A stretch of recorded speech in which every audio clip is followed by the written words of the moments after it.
Bienvenidos padres de familia a este taller. El día de hoy hablaremos de la prevención del abuso sexual infantil y el rol de las familias en la protección de los niños, las niñas y los adolescentes. Los temas que trataremos en este taller comprenden los factores importantes como identificar factores de riesgo, comprender qué es el abuso sexual, reconocer los tipos de riesgos, fortalecer el rol protector de los padres y entender cómo funcionan las rutas de atención cuando se presenta una posible situación de abuso sexual. Vamos a hablar en primer lugar, ¿qué es el abuso sexual infantil? El abuso sexual infantil se define como toda interacción de tipo sexual entre un niño, niña o adolescente y un adulto. Personas que tienen algún tipo de poder o ejercen algún tipo de poder en los niños, las niñas y los adolescentes. Se dice que es una situación de abuso sexual porque hay una desigualdad de poder, no hay consentimiento real del niño, la niña o el adolescente, y se utilizan tácticas como la manipulación, el engaño o la fuerza. No necesariamente tiene que haber un contacto físico para que haya una posible situación de abuso sexual. El abuso sexual incluye conductas con contacto físico y conductas sin contacto físico. Características claves en esta situación de abuso sexual. Entonces, no siempre hay violencia física. No puede presentarse como un juego o como una relación de afecto. Se da de forma progresiva y se mantiene mediante el secreto o la intimidación. ¿Qué quiere decir esto?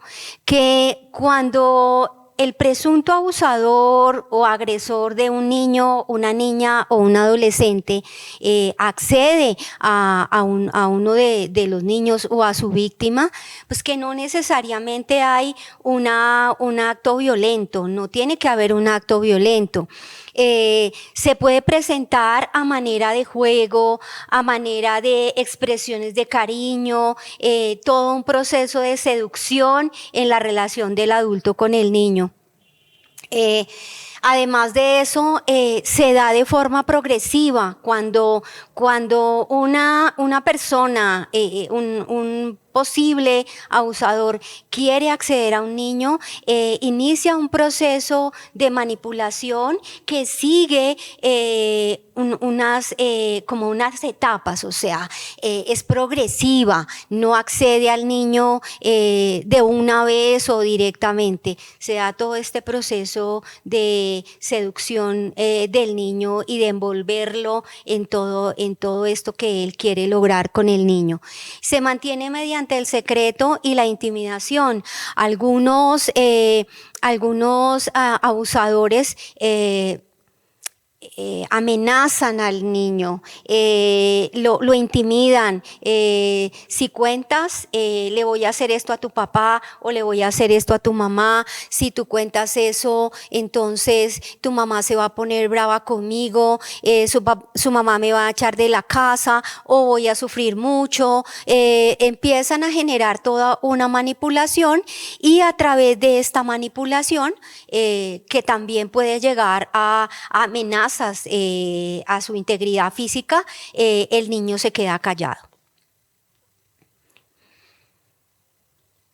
Perfil de las víctimas. Y aquí tenemos que entender y mirar por qué algunos niños son más propensos o pueden llegar a ser víctimas de una posible situación de abuso sexual y otros niños no tanto.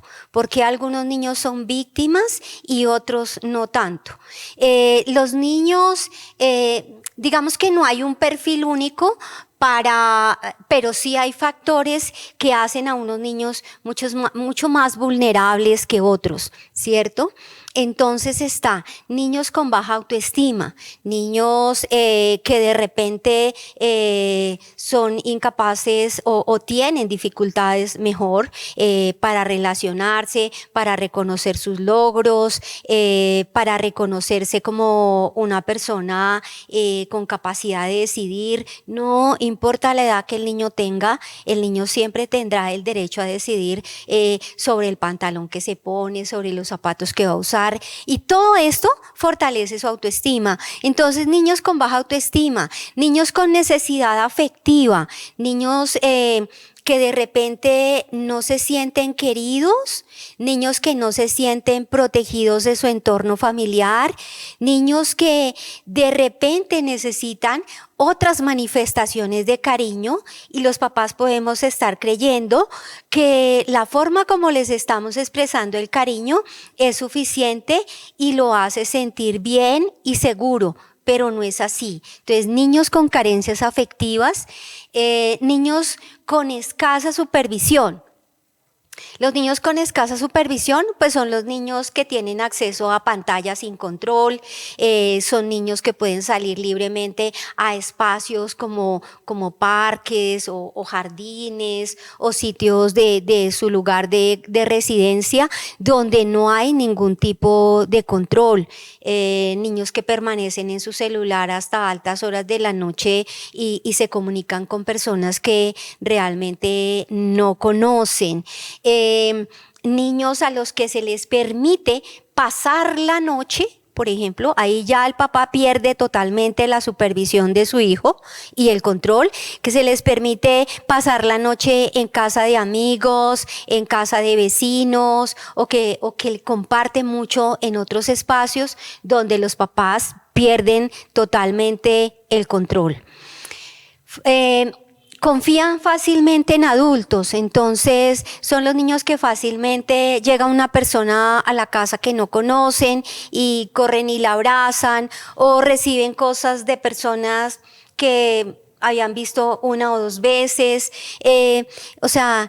en esa necesidad de afecto, en esa necesidad en esa baja autoestima, el niño siempre va a querer compensar esa necesidad, y pues si llega un adulto o un desconocido y es atento, amable, le regala cosas, lo atiende, lo escucha, el niño es más vulnerable a vivir una situación de abuso sexual. Tienen dificultades para poner límites. Son los niños que son incapaces de decir no. Son los niños que son incapaces de exponer su opinión. Baja autoestima, necesidad afectiva. Son los niños que ante situaciones que los hacen sentir incómodos no son capaces de decir no, de irse del lugar, o de hablar con su papá, con su maestro o con la persona que tengan a su alrededor para expresar el malestar que están sintiendo. Entonces, no establecen límites en las relaciones interpersonales. Y un dato importante es que la mayoría de las víctimas son niñas y adolescentes, según los registros hasta ahora. Hay dos perfiles de abusadores y nosotros aquí podemos entender de alguna manera cómo se mueven o por qué y cómo una persona accede a un niño y cómo un niño está en una situación de vulnerabilidad y nosotros no nos damos cuenta. La primera, el abusador pedófilo. Es esta persona que presenta una atracción persistente hacia niños y niñas que están en la edad prepúber, antes de la pubertad.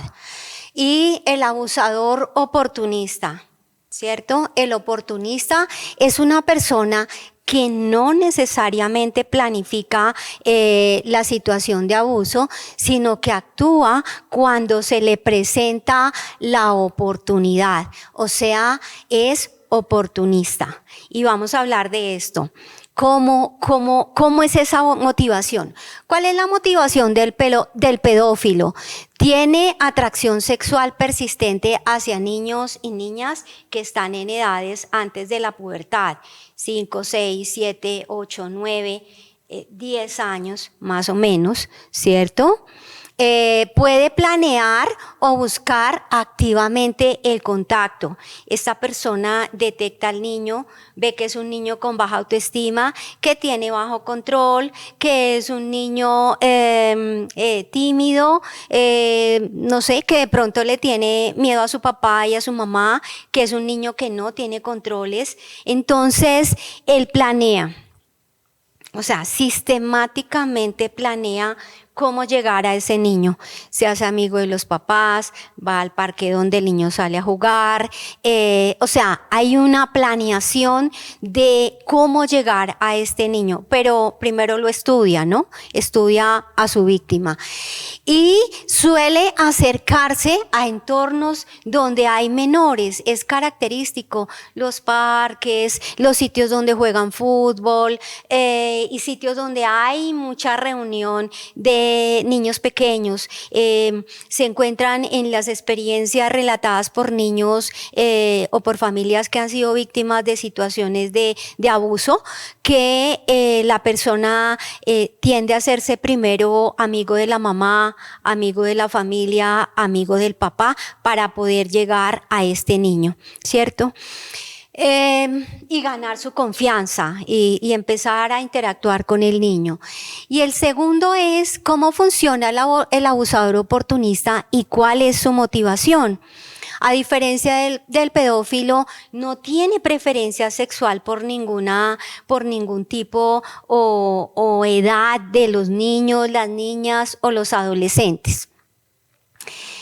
Actúa por impulsividad, actúa por una relación de poder, actúa porque puede acceder a las relaciones con el niño. Y aquí hay un ejemplo, y esto es el caso, o sea, se da la oportunidad, el niño está solo, no tiene supervisión, hizo contacto con el niño y se dio la oportunidad y abusó del niño. Entonces, por ejemplo, llega, no sé, y este es un caso, llega una persona a hacer una revisión a la casa, a hacer un arreglo a la casa y el cuidador se confía, el niño se acerca, la señora sale a regar las matas y el niño queda solo, el hombre en 10 minutos, mientras la mamá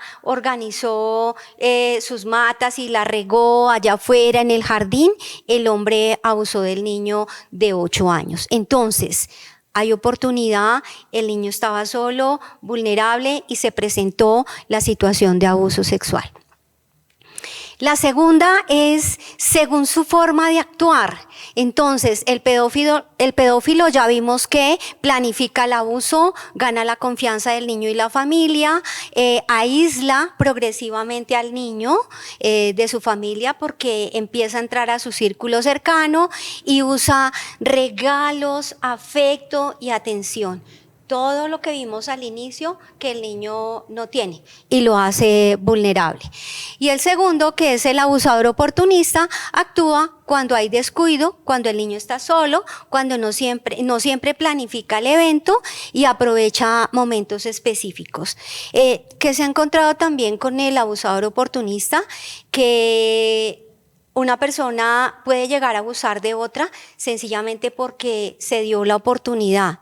Pero de repente, seguramente él nunca pensó en que podía llegar a hacer esto. O sea, los niños no están seguros en situaciones como estas.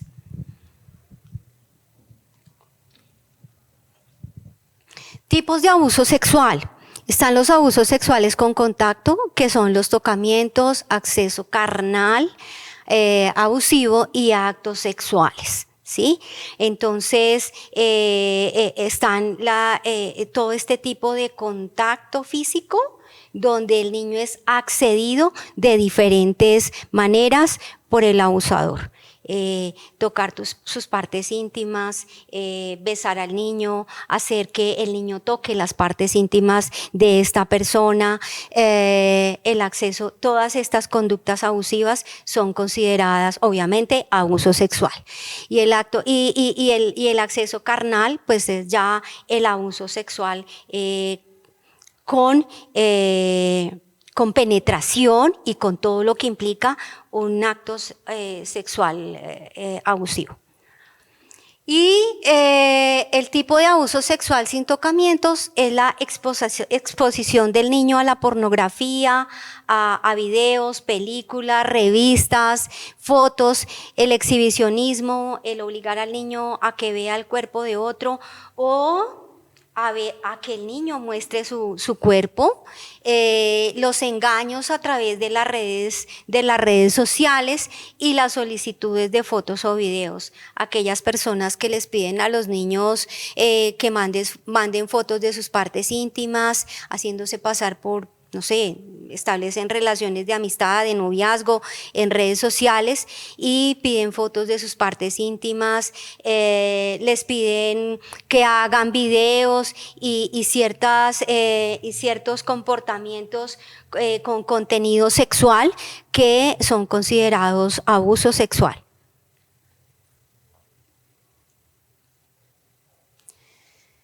¿Dónde ocurre con más frecuencia el abuso sexual? Pues el abuso sexual en Colombia ocurre dentro de la vivienda, según las estadísticas, en un 62%. Esto quiere decir que el entorno donde nosotros creemos y donde los niños deberían estar más seguros, que es su casa, es donde más se presentan las situaciones de abuso sexual, con amigos, con vecinos, con integrantes de familia, o sea, es en su casa, en el entorno que debería protegerlo y garantizar su seguridad.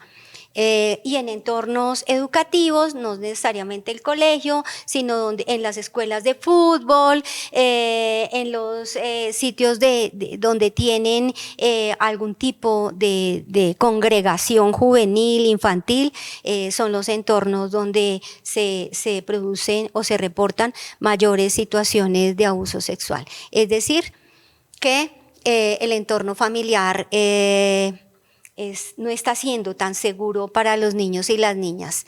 En Colombia, en el 2024, este es un dato del 2024, del 2025 no tenemos aún, se reportan 19.000 casos de abuso sexual infantil, aproximadamente 53 casos diarios.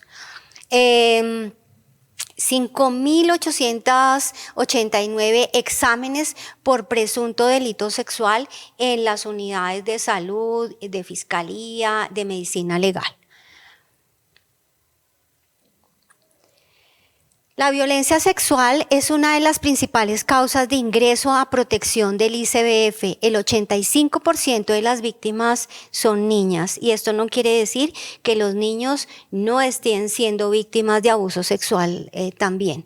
Ocurre principalmente en el hogar, al interior de la familia extensa, primos, abuelos, padrinos, todas personas que tienen un contacto cercano con el niño en su referente y círculo familiar y obviamente entornos cercanos. ¿Por qué no hablan los niños?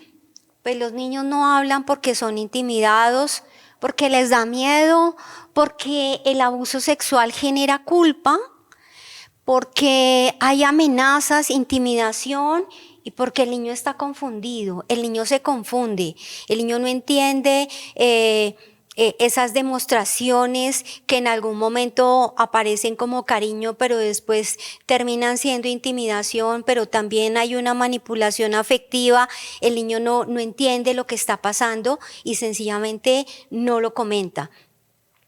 Y porque el niño o la niña no necesariamente sabe que lo que le están haciendo o lo que está pasando es considerado un abuso sexual. Por eso los niños no hablan y guardan silencio y guardan el secreto. Rol de los padres en la prevención del abuso sexual. Los padres deben hablar del tema sin miedo, generar confianza, enseñar límites corporales y escuchar sin juzgar. Estas son las herramientas que los padres y las familias deben utilizar para proteger a los niños y las niñas frente a situaciones que los puedan llevar a una vulneración de sus derechos, de su intimidad, de su integridad física.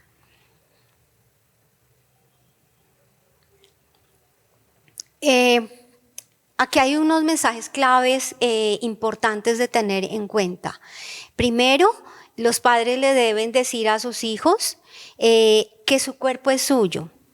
Nosotros tuvimos un taller con los niños y las niñas y les enseñamos que su cuerpo es de ellos, que es de su propiedad y que nadie decide sobre su cuerpo, que él puede decir que no.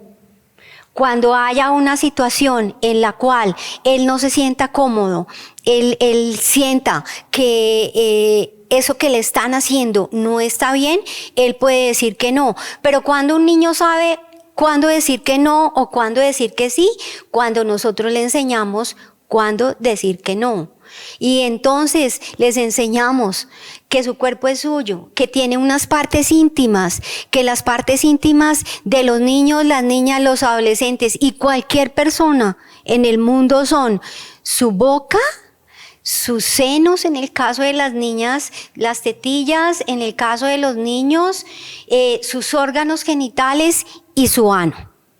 Y eso lo saben los niños, los padres deben reforzar eso allá en la crianza, pero que también ellos a determinada edad deben apropiarse del cuidado de su cuerpo. Entonces se bañan solos, no permiten ya cuando están en edad que otras personas los vistan, porque su cuerpo y su intimidad es suya. Y cuando alguien pasa ese límite, él puede decir que no, porque sabe que eso que está pasando o que eso que le quieren hacer o que le están haciendo no está bien. Siempre puede contarme, o sea, que haya la confianza para que el niño pueda contarles a ustedes lo que le está pasando, lo que está viviendo y lo que está experimentando. Entonces, él debe sentir, y ella y ellos deben sentir la confianza. El niño no debe sentir culpa frente a lo que está viviendo, porque ¿qué culpa tiene un niño o una niña o un adolescente de ser víctima de un adulto que pasa los límites y que comete un delito con sus hijos? No tienen la culpa, no son responsables de lo que está pasando. Y enseñarles que no deben guardar secretos, que no le deben guardar secretos a nadie, sobre todo en lo que tiene que ver con su cuerpo, con su integridad física. No tienen por qué guardar secretos con nadie. ¿Qué deben decir los padres a sus hijos? El sociólogo americano David Finkelhor ha estudiado durante muchos años el fenómeno del abuso sexual, un delito del abuso sexual infantil. Y él, trabajando en los centros de recuperación de víctimas, de niños, niñas y adolescentes y familias del abuso sexual, hizo un estudio y determinó que hay ciertas cosas, ciertos factores comunes que estos niños le expresaron cuando estaban en su proceso de recuperación. Y entonces él dice lo siguiente, que los niños deben saber, lo que hablamos anteriormente, que su cuerpo es suyo, que nadie puede tocarlo sin su permiso, que puede decir que no, incluso a adultos o personas conocidas, padre, tío, abuelo, primo, hermano mayor, cualquier persona cercana a la familia. Hay secretos que no se guardan, ¿sí? Si te hace sentir mal, debes contarlo. El peligro puede venir de personas conocidas. Ya vimos el porcentaje que hay de denuncias de delitos sexuales y que la mayoría se suceden al interior de la familia. Siempre puedes contarme lo que te pasa. Y eso es algo importante. El niño debe sentir que su papá, su mamá, su familia lo van a proteger y le van a garantizar su seguridad. Nada de lo que pasa, y que el niño debe entender y se lo deben decir, que nada de lo que pasa es su culpa. Que él no tiene la culpa de lo que un adulto hace o pretende o hizo con él. El objetivo no es asustar, el objetivo es empoderar al niño para que se proteja de cualquier situación. Los padres no estamos con los hijos todo el tiempo. Nosotros no podemos estar en todos los espacios. Entonces tenemos que dar herramientas para que los niños aprendan a protegerse frente a una situación que puede surgir en cualquier momento. Lo que las víctimas, entonces David Finkelhor estudió, habló con estos chicos, con estas chicas, con estos niños y les preguntaba qué hubiesen querido ellos que sus papás les dijeran para prevenir esta situación de abuso sexual.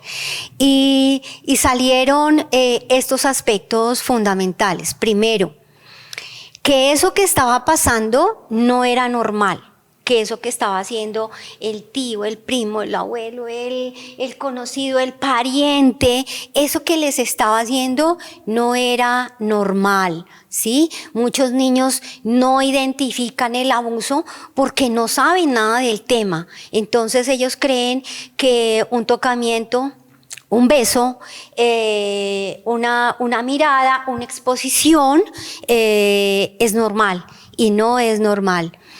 Que podía decir que no incluso a un adulto, o sea, que el niño podía poner un límite en la relación, ¿cierto? Y que no debía obedecer a las pretensiones de esta persona que se acercó a accederlo sexualmente. También que el peligro puede venir de alguien conocido. Y siempre se les dice a los niños, cuidado con el desconocido, no hable con desconocidos, no vaya, no entre, no salga con desconocidos, pero lo que la evidencia nos está diciendo es que pueden estar más en peligro con personas conocidas. Entonces hay que desarrollar la estrategia en los niños de informar y educar para prevenir. La otra situación, que no debe guardar secretos. Entonces, el abusador tiene un arma muy grande y es todo el tema del engaño, la seducción, la manipulación a través del regalo, del obsequio, del chantaje, del abrazo, de la caricia que de pronto no puede estar recibiendo en su casa y hace uso de esta manipulación y del miedo y la culpa que genera en el niño para que se quede callado. Es que si tu mamá y tu papá saben esto, me van a llevar a la cárcel. O si tu papá y tu mamá saben que yo te quiero tanto y que yo te amo, entonces ellos me van a hacer daño. Y viene la manipulación afectiva del niño. Otra cosa, que podían contarlo sin meterse en problemas. Temían al castigo físico y a las consecuencias de contar lo que estaba pasando en ellos, no en el agresor. Y que no era su culpa, que no hay culpa, que no son culpables, que no tienen por qué sentir vergüenza frente a una situación como esta. Que deberían buscar ayuda porque ellos no sabían que estaban siendo víctimas de un delito y entonces se quedaban callados y no buscaban ayuda. Y otra cosa importante, Muchos de los niños y las niñas víctimas de abuso sexual en su infancia viven la experiencia de abuso sexual y no entienden lo que les ha pasado. Solo hasta cuando pasa mucho tiempo y son educados, formados, tienen información, entienden que lo que les pasó fue un abuso sexual. No sabían y esto pues obviamente tiene todas las implicaciones emocionales, afectivas y sociales y familiares que el evento genera.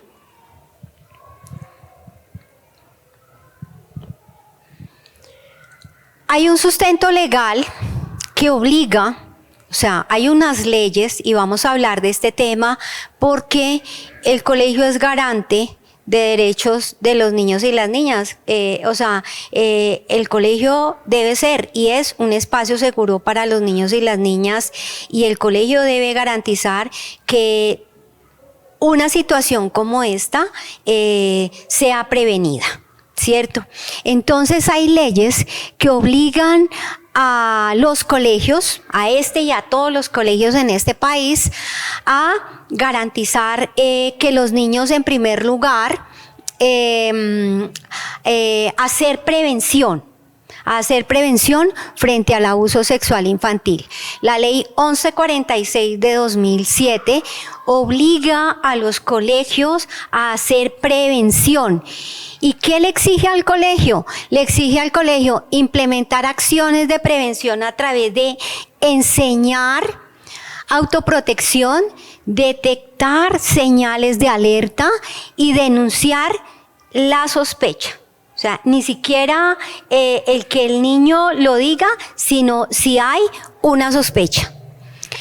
¿Cómo lo hace? ¿Cómo lo aplica el colegio? A través de talleres preventivos, a través de la formación de estudiantes, capacitación a docentes y activación de la denuncia. Eso es lo que obliga a lo que obliga la ley 1146 de 2007 a todos los colegios. La ley 1620 de 2013 dice que su enfoque es educación y rutas de atención. ¿Qué significa esto? Significa que el colegio debe hacer educación para la sexualidad, tendiente a la prevención de la violencia sexual, implementación de la ruta integral de atención en caso de sospecha, en caso de denuncia y prevención para que no suceda el evento, para que el niño adquiera herramientas y no sea víctima de una situación como esta. ¿Cómo lo hace? A través de proyectos pedagógicos, a través del comité de convivencia, activación de la ruta tipo 3 en el abuso sexual y hacer un seguimiento a cada uno de los casos en los que se presente una alerta como esta. La ley 1098 de 2006 dice, su enfoque es la protección integral del menor. ¿Y qué significa? Garantizar los derechos de los niños y las niñas, prevenir las vulneraciones y actuar ante los riesgos. ¿Y cómo lo hace? Prioriza el bienestar de los niños, activa la ruta sin demora. ¿Qué quiere decir? Ya vamos a ver qué son las rutas, que si se evidencia sospecha o hay una denuncia de una situación de abuso de un niño, niña o adolescente, inmediatamente la ley lo obliga a actuar. Y ya les vamos a decir cómo actúa el colegio en atención a las rutas. Prioriza el bienestar del niño, activa rutas sin demora y articula con ICBF, salud y comisaría y familia. Entonces, ¿qué son las rutas de atención? Las rutas de atención son los protocolos obligatorios que indican qué hacer, cómo actuar y a quién acudir cuando un niño, niña o adolescente está en situación de riesgo o ha sido víctima de este tipo de violencia. están definidas principalmente en la Ley 1620 de 2013, el artículo con la Ley 1098 del 2006. ¿Por qué son obligatorias? ¿Por qué el colegio debe involucrarse? ¿Por qué el colegio está obligado a activar las rutas? ¿Por qué? Porque la ley lo exige. Porque los colegios protegen de manera inmediata, que no se ignore ninguna sospecha y que se actúe sin esperar confirmación. ¿Qué quiere decir esto? Que si hay una sospecha de que un niño está siendo abusado sexualmente, el colegio está en la obligación de activar la ruta. El colegio está en la obligación de actuar. Si un niño denuncia, o una niña o un adolescente que fue víctima de una situación de abuso sexual aquí, en otro colegio, cuando era chiquito, donde haya sucedido, si lo denuncia en este colegio, el colegio está obligado, la ley lo obliga a activar la ruta. Activar la ruta, y ya les vamos a decir cómo se activa la ruta. Las omisiones pueden generar sanciones disciplinarias, responsabilidad legal y riesgo para el menor. Por eso tenemos que hacerlo como colegio.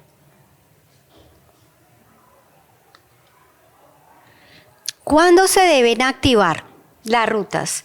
La ruta se obliga cuando hay sospecha, cuando el niño tiene cambios de conducta, relatos inadecuados, señales físicas o emocionales, no necesita tenerse pruebas. Hay una sospecha y aún con la sospecha, la ley obliga a denunciar.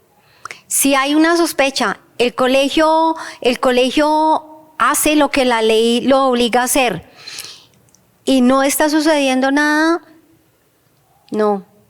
O sea, al colegio no le compete probar, al colegio le compete actuar frente a la sospecha. Cuando hay revelación, ¿qué significa?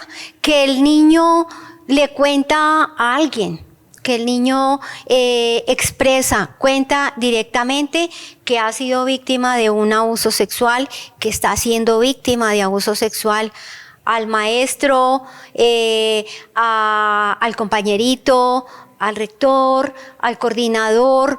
Cuando el niño relata, o sea, cuando el niño expone o revela su situación, el colegio está en la obligación de activar la ruta de atención.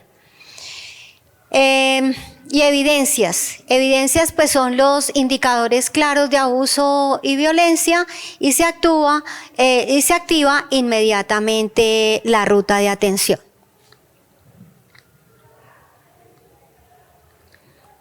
¿Cómo se activa la ruta de atención? Los pasos básicos. Entonces, dijimos que la ruta es la que nos dice qué debemos hacer. Entonces, primero, el niño le dice al maestro o le cuenta al profe, a cualquier profe de educación física, no sé, a la señora de la cafetería, o le cuenta al portero, al vigilante, al que sea, porque todas las personas en este país están obligadas a denunciar una situación de abuso sexual. El no denunciar nos convierte en cómplices y es un delito. Entonces, el niño le cuenta a una persona en el colegio que fue o está siendo víctima de alguna situación de abuso sexual. Se remite a rectoría, se emite a coordinación, se remite a orientación y el niño se escucha su relato. No se juzga y no se presiona, se escucha el relato y se consigna. Se registra la información lo más fiel posible, lo que el niño dijo, sin ningún tipo de análisis, nada, lo que el niño dijo. Después se informa al comité de convivencia, se informa al comité y a directivos. O sea, se va a directivos, o directivos. Y se activa inmediatamente la ruta. ¿Cuál es la ruta externa? Esta es la ruta interna, pero la ruta externa es que inmediatamente se activa la ruta de salud. Entonces, de la EPS, el niño es llevado al hospital, se cita a su familia, se le informa y la familia acompaña al niño en caso de que la familia pueda estar presente. No en todos los casos la familia puede acompañar este proceso. Cuando el agresor está al interior de la familia, pues entonces serán otras personas las que acompañen. Pero el niño se activa la ruta de salud, el hospital, se abre la alerta ante ICBF, se denuncia según el relato que el niño hizo y o comisaría de familia si es necesario, pero en este caso ICBF y Fiscalía General de la Nación, porque es un delito. Es un delito y esto es lo que la ley nos manda que debemos hacer en el colegio ante una situación. En este y en todos los colegios, escuelas, jardines, en todos los lugares, esta es la ruta que se sigue. Y se hace al interior del colegio seguimiento, acompañamiento al estudiante. Es acompañar sin indagar, acompañar, ver cómo está el niño en su desempeño académico, en lo personal, acompañar. Seguimos. Es importante que tengamos en cuenta que el abuso sexual es una situación a nivel de las rutas de atención tipo 3, o sea, un delito. Y según la ley 1620 de 2013, no se resuelve dentro del colegio, se reporta directamente a entidades externas. Ya dijimos que EPS, ICBF, Fiscalía General de la Nación, en compañía de la familia. Errores que se deben evitar. Esperar pruebas. No podemos esperar pruebas porque nosotros no tenemos que probar. Guardar silencio. No podemos quedarnos callados ante una denuncia que un niño hace. Ante una sospecha, no nos podemos quedar callados. Hablar con el presunto agresor. No nos compete conversar con el agresor y mirar si sí pasó o no pasó. Minimizar lo que sucede. No lo podemos hacer. Es un delito. Y delegar solo a la familia, dejar a la familia sola en este proceso. Entonces, eso lo debemos evitar como colegio. En el contexto escolar, la ruta se activa cuando hay certeza, se activa cuando hay sospecha. Como orientador, docente, se debe saber que la ruta se activa incluso sin autorización de los padres, priorizar la protección del niño, dejar evidencia escrita y hacer seguimiento. Seguramente si el abuso sexual del niño sucedió o el agresor es una persona muy cercana a la familia, pues la familia, si le decimos a la familia, podemos denunciar, pues la familia, uno espera que van a decir que no, pero nosotros no podemos hacer eso. Aún sin autorización, la ley dice que el colegio debe denunciar. Bueno, seguimos. corresponsabilidad en la protección de la niñez, la prevención de la violencia sexual infantil no es tarea de una sola persona ni de una institución. Es una responsabilidad compartida entre la familia, el colegio, el Estado y la sociedad en general. ¿Qué quiere decir esto? Que todos, absolutamente todos, que tengamos conocimiento de un episodio o de una situación de abuso sexual de un niño, una niña o un adolescente, estamos en la obligación de denunciar.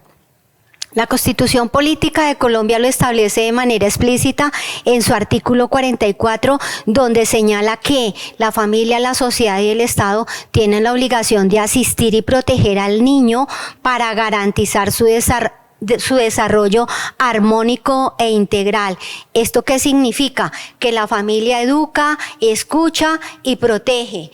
El colegio previene, detecta y activa. El Estado garantiza derechos y restablece protección, y la sociedad no es indiferente ante la denuncia.